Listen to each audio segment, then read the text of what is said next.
3 buwan na lang, eleksyon na. Pero hanggang ngayon, hindi pa rin mawala-wala ang mga duda tungkol sa kredibilidad ng mga PCOS machine.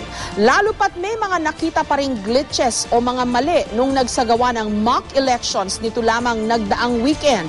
Halatang napipikon na si COMELEC Chairman Sixto Brillante sa mga puna. Bagamat sinisiguro naman ng komisyon na gagawin daw nila ang lahat para siguruhing maayos na gagana ang mga PCOS machine sa eleksyon sa Mayo.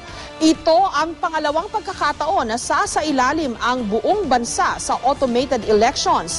Ang nauna ay noong eleksyon 2010. Nakakapagtaka at nakakapanghinayang lang na tila hindi nagamit ang 3 taong nakalipas para sana napag-aralang mabuti ang mga PCOS machine at naitama ang mga mali o nakahanap ng mas siguradong remedyo o solusyon.